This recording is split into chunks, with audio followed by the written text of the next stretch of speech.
2 Pedro capítulo 2, abra por favor. 2 Pedro capítulo 2, versos 1, 2 e 3. Vamos ver quantos vão achar, hein? 2 Pedro, segunda epístola de Pedro, capítulo 2, versos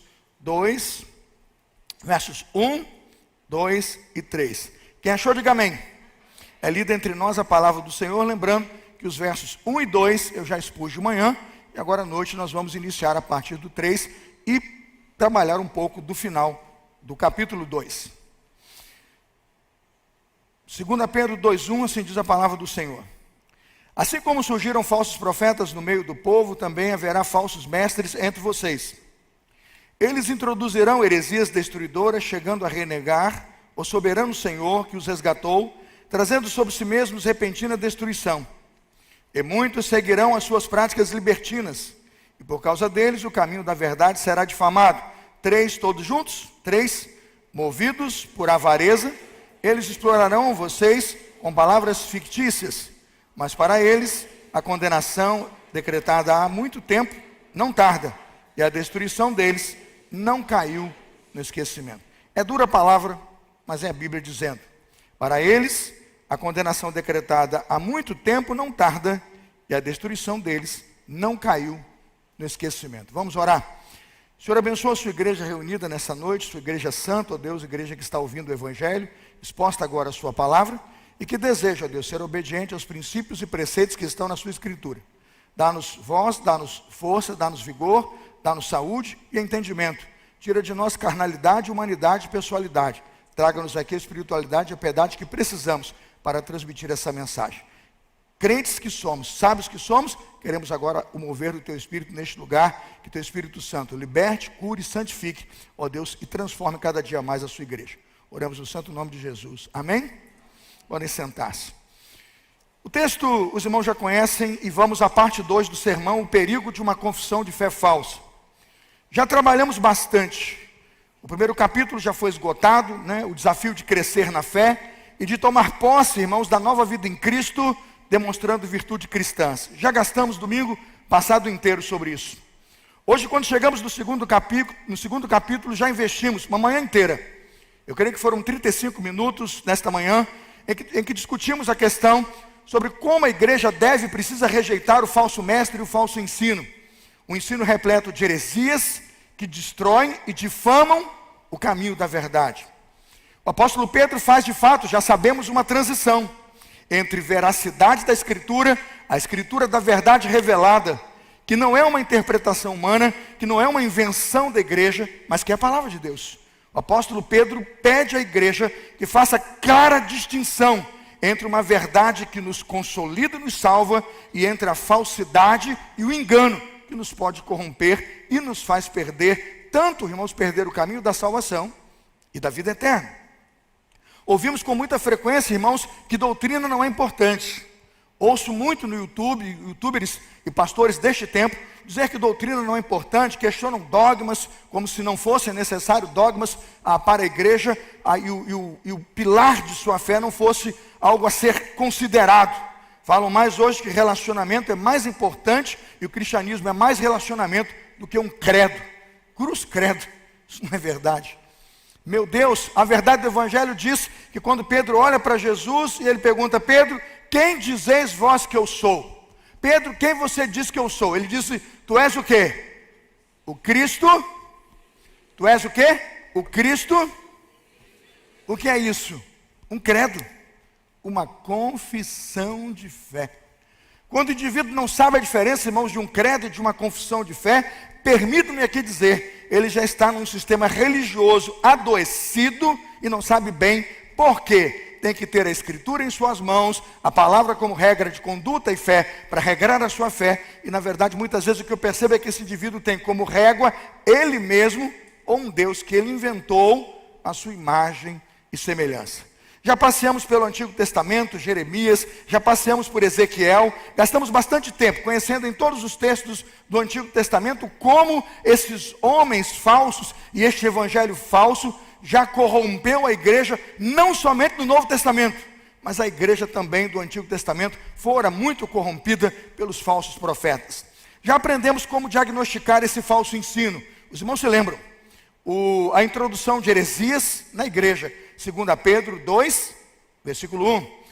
A introdução de práticas libertinas, ou a aceitação de práticas libertinas. 2 Pedro 2, 2. A difamação da verdade, ou seja, o caminho da verdade, sofrendo má fama por causa de homens que não representam a verdade do Evangelho. 2 Pedro 2, 2. A avareza como um dos pontos cruciais que demonstram e revelam a índole desse tipo de ensino falso e desse tipo de igreja falsa. E por fim, 2 Pedro 2, 3, as palavras fictícias, que não são palavras que estão guardadas na Sagrada Escritura, no valor revelado que o Espírito Santo confiou à sua igreja. O que Pedro demonstrou? Que infelizmente esse tipo de ensino, por mais que seja dado, por mais que seja proclamado, ele não é muito combatido, e na comunidade que está sofrendo esse tipo de assédio, desse tipo de liderança, ele não consegue enxergar esse tipo de verdade, até porque nessa comunidade a verdade vai sendo camuflada, ela não vai sendo pregada. O que acontece? É muita gente com uma vida moral frouxa, seguindo esse tipo de falso profeta, esse tipo de falso ensino, esse tipo de religião, de libertinagem e de frouxidão. 2 Pedro 2, 2. Muitos seguirão suas práticas libertinas. O que Pedro fez questão de dizer então aos cristãos? Que aquele que promove esse tipo de erro será julgado. Que aquele que aceita e convive com esse tipo de comunidade, onde o erro é pregado e aceitado como comum, que esse tipo de lugar, tanto o lugar e os que nele estão, quanto aquele que ensina, eles serão julgados. Veja o texto, 2 Pedro capítulo 2, versículo 3. Movidos por avareza, eles explorarão vocês com palavras fictícias. A partir do ponto, versículo 3. Mas para eles, está lá na tela, o quê? A condenação está decretada há muito tempo, não tarda a destruição deles, não caiu no esquecimento. Quem crê, diga amém. É duro dizer isso, não é? Eu fico pensando se nós temos parentes, irmãos e pessoas que estão em comunidades assim. Mas é este evangelho que vai ser colocado ali. É esse tipo de disciplina e postura amorosa de Deus que nos fará entender a diferença, irmãos, entre a mentira e a verdade, o evangelho e o anátema, a palavra de Deus e a palavra dos homens. Que tipo de disciplina essas pessoas sofrerão? Pega a partir do verso de número 4, acompanhe. Verso 4, 2 Pedro 2, verso 4. Olha o tipo de disciplina, nada pode ser mais duro do que isso. Pois Deus não poupou anjos quando pecaram, mas lançando-os no inferno, prendeu-os com correntes de escuridão, reservando-os para o quê? Para o dia do juízo. Ele não poupou o mundo antigo, mas preservou Noé, pregador da justiça, e mais 7 pessoas quando fez o dilúvio sobre o mundo de ímpios. E reduzindo às cinzas a cidade de Sodoma e Gomorra, condenou as ruínas completas, tendo-as posto como exemplo do que viria a acontecer com os que vivessem o quê? Impiamente. 7. Mas livrou o justo Ló, que ficava aflito com a conduta libertina daqueles insubordinados, porque esse homem justo, pelo que via e ouvia, ao morar entre eles, atormentava a sua alma, diz a Bíblia, a sua alma justa dia após dia, por causa das obras iníquas que aqueles praticavam. 9. Assim o Senhor sabe livrar da provação os piedosos e manter os injustos sobre o quê? O castigo para o dia do juízo. Especialmente aqueles que, seguindo a carne, andam em desejos impuros e desprezam qualquer autoridade. O texto diz: atrevidos, arrogantes, não temem difamar os gloriosos seres celestiais, ao passo que anjos, embora maiores em força e poder, não proferem contra essas autoridades sentença difamatória na presença do Senhor. Esses, porém, como animais irracionais, seres guiados pelo instinto e que nascem para serem capturados e mortos, falando mal daquilo que não entendem, na sua destruição também hão de ser o quê? Destruídos. Recebendo injustiça como pagamento pela injustiça que praticam, encontram prazer na satisfação de seus desejos. Quem são essas pessoas? Desejos libertinos em pleno dia, com manchas e defeitos, encontram satisfação nas suas próprias mentiras, enquanto se banqueteiam com vocês. Eles têm olhos cheios de adultério, são insaciáveis no pecado, enganam almas inconstantes, e têm o coração exercitado na avareza.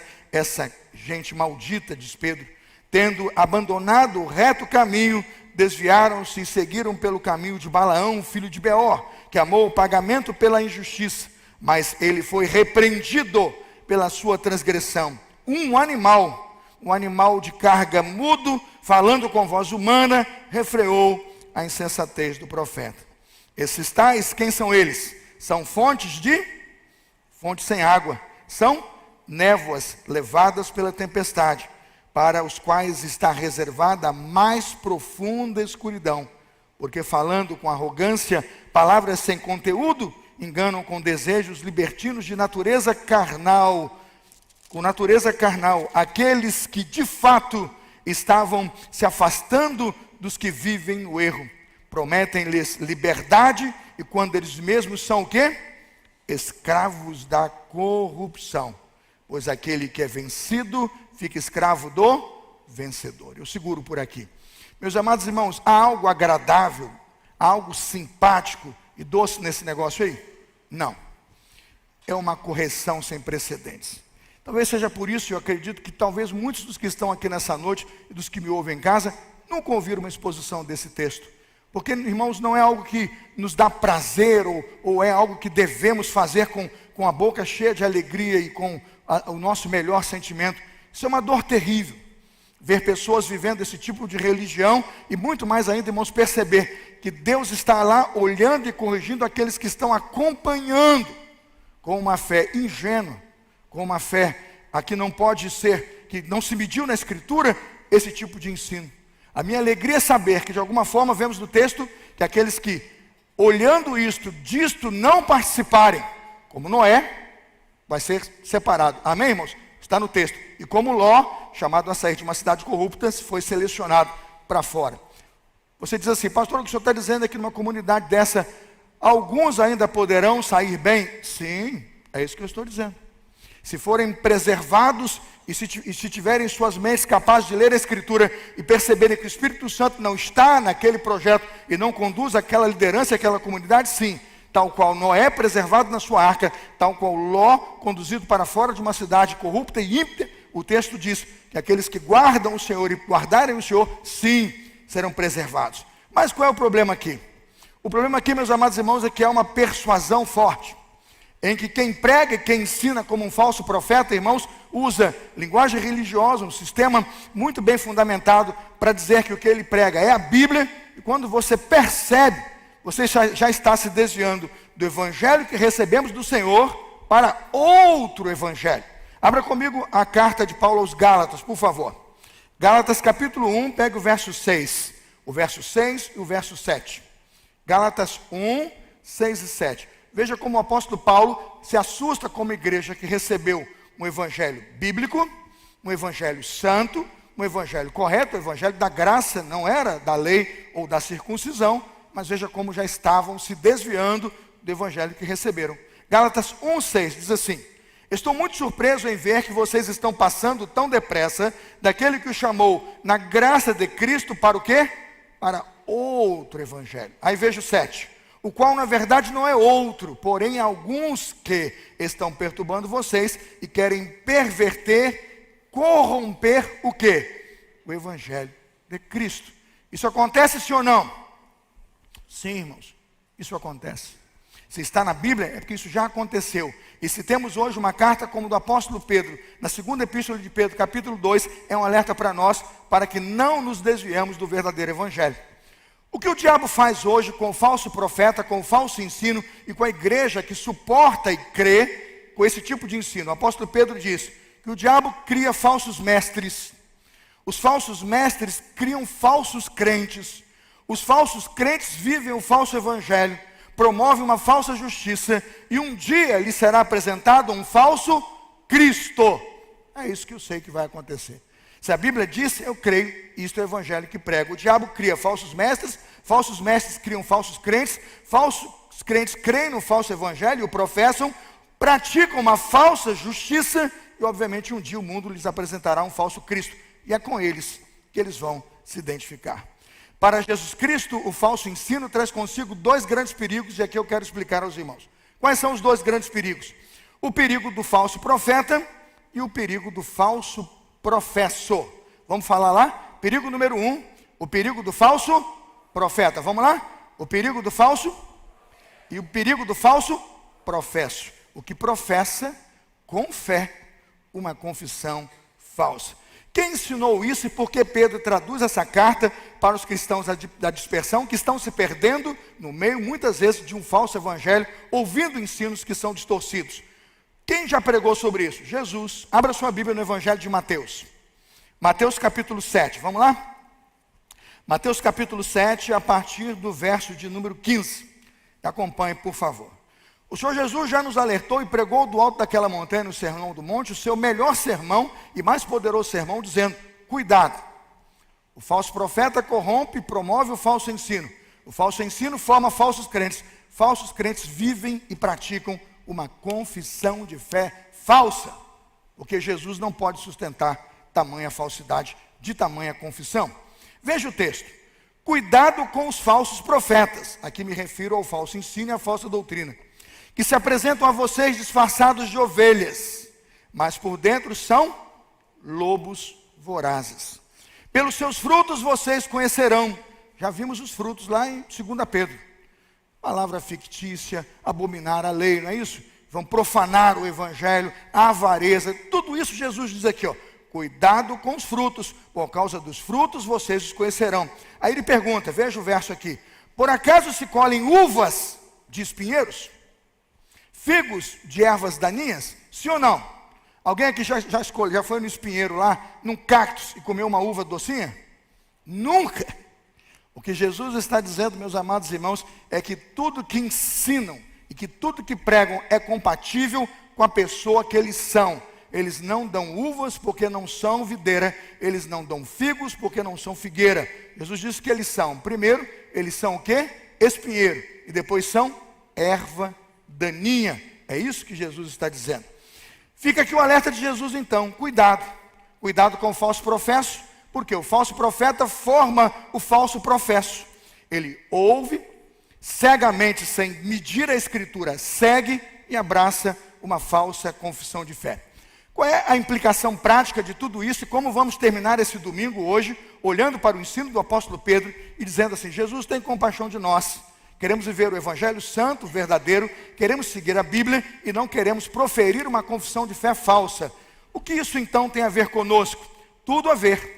Sua prática religiosa, irmãos, não deve levá-lo a viver uma prática de fé falsa. Sua prática religiosa deve, pela Bíblia, levá-lo a uma prática verdadeira de uma fé verdadeira. Mas quando o que ouvimos, quando o que nos é ensinado não é verdadeiro, é falso, o que praticamos é falso. Abra comigo Mateus capítulo 7, verso 21. Mateus 7, verso 21.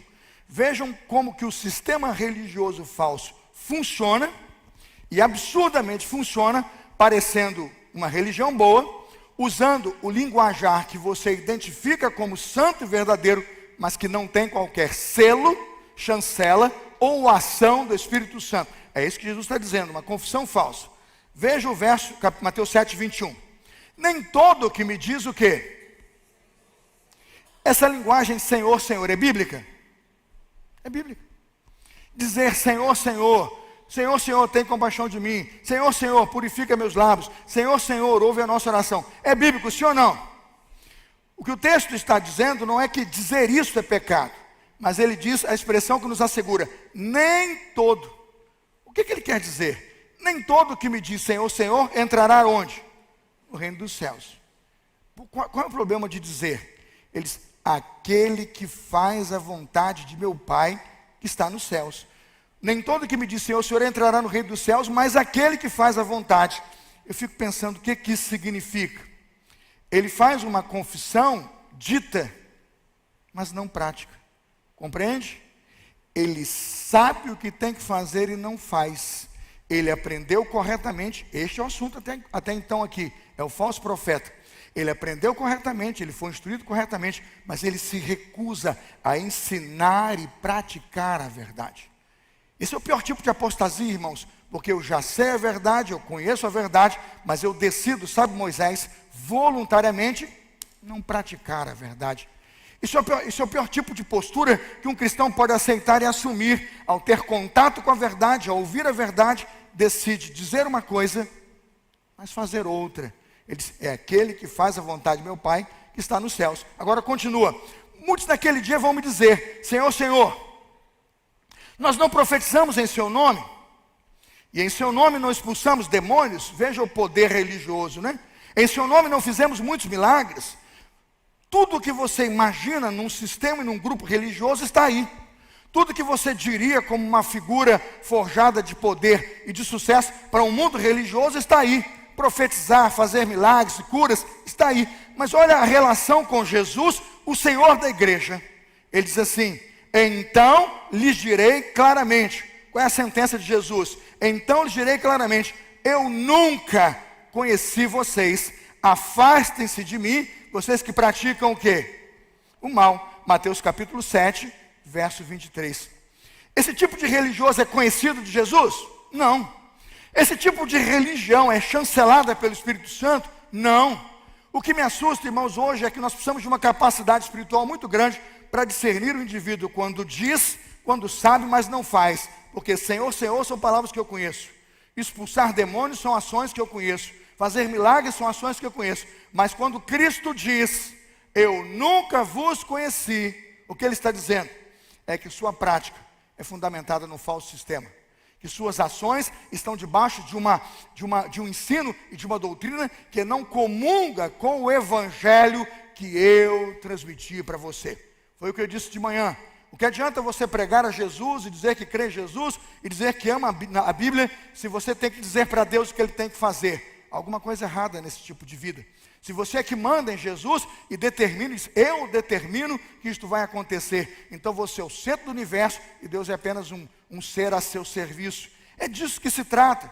Em algum momento esse religioso, irmãos, vindo na igreja com sua Bíblia na mão, com suas práticas de fé, acaba por ouvir e acreditar nas suas sandices, nas suas doideiras, nas suas crendices e corrompe a sua fé com um sistema religioso falso, falho, que vai afastá-lo de Jesus. É esse o problema aqui.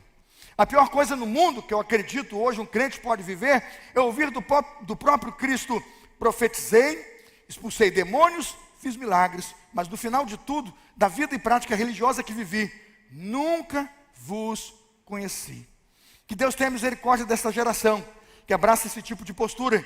Deus tenha misericórdia do tipo de igreja onde nós não podemos abrir a Bíblia e julgar as coisas pela Bíblia, onde nós não podemos abrir a Escritura e dizer, se está na Escritura eu creio, se está revelado na palavra eu creio, se não está, eu vou dizer assim, para trás de mim Satanás, para trás de mim diabo, como disse Jesus a Pedro, vá de retro Satanás, porque naquele momento Pedro queria afastar Jesus da cruz e do objetivo do plano de Deus, e Pedro dizia, não Senhor, longe de mim que tal coisa te aconteça.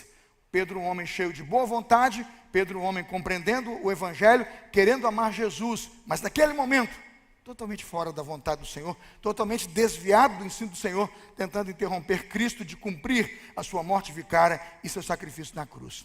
É fácil ser um crente à luz da Bíblia? Não, é difícil.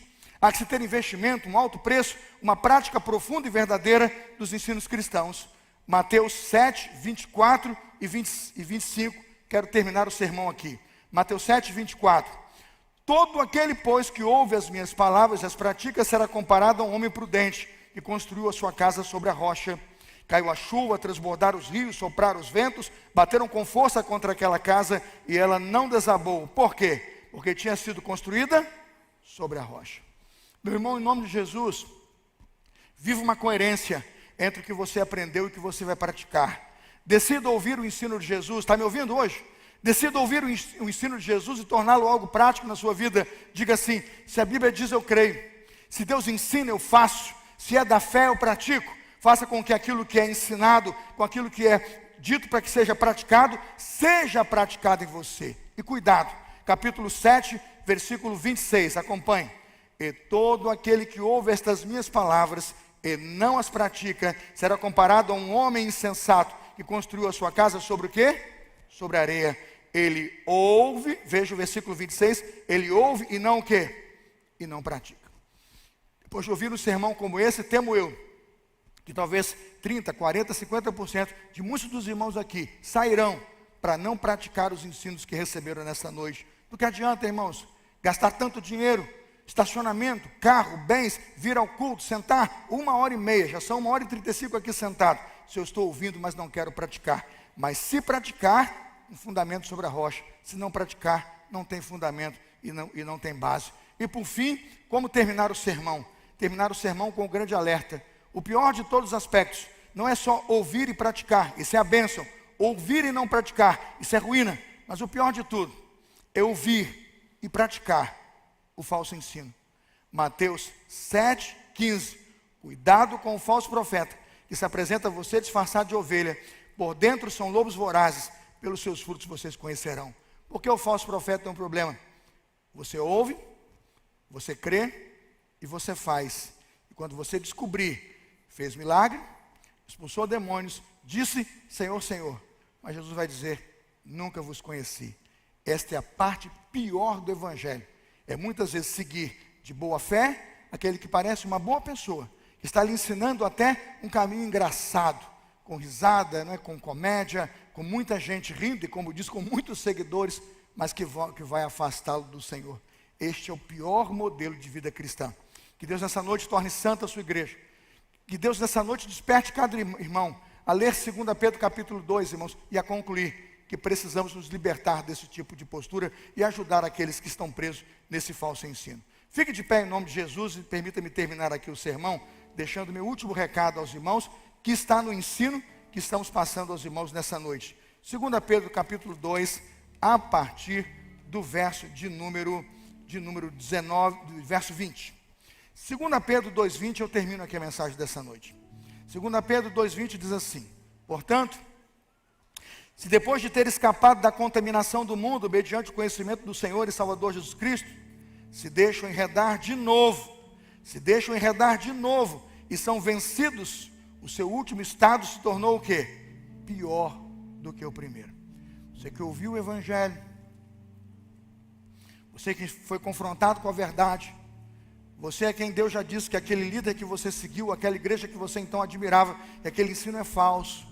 Irmão, se você insiste, e fica, e anda, e cai, tanto dele quanto o seu estado é pior do que o primeiro. E o que Deus pede para dizer a você nessa noite? 21. Teria sido melhor que eles nunca tivessem conhecido o caminho da justiça, do que após conhecê-lo, voltar atrás e afastar-se do santo mandamento que lhes havia sido dado. A pior coisa que pode acontecer a um crente, irmãos, é retroceder na fé e dar um passo atrás, depois de ter os seus olhos iluminados. 22, leia comigo juntos e vamos terminar aqui. 22, todos juntos? Com eles aconteceu o que diz certo provérbio muito verdadeiro: o cão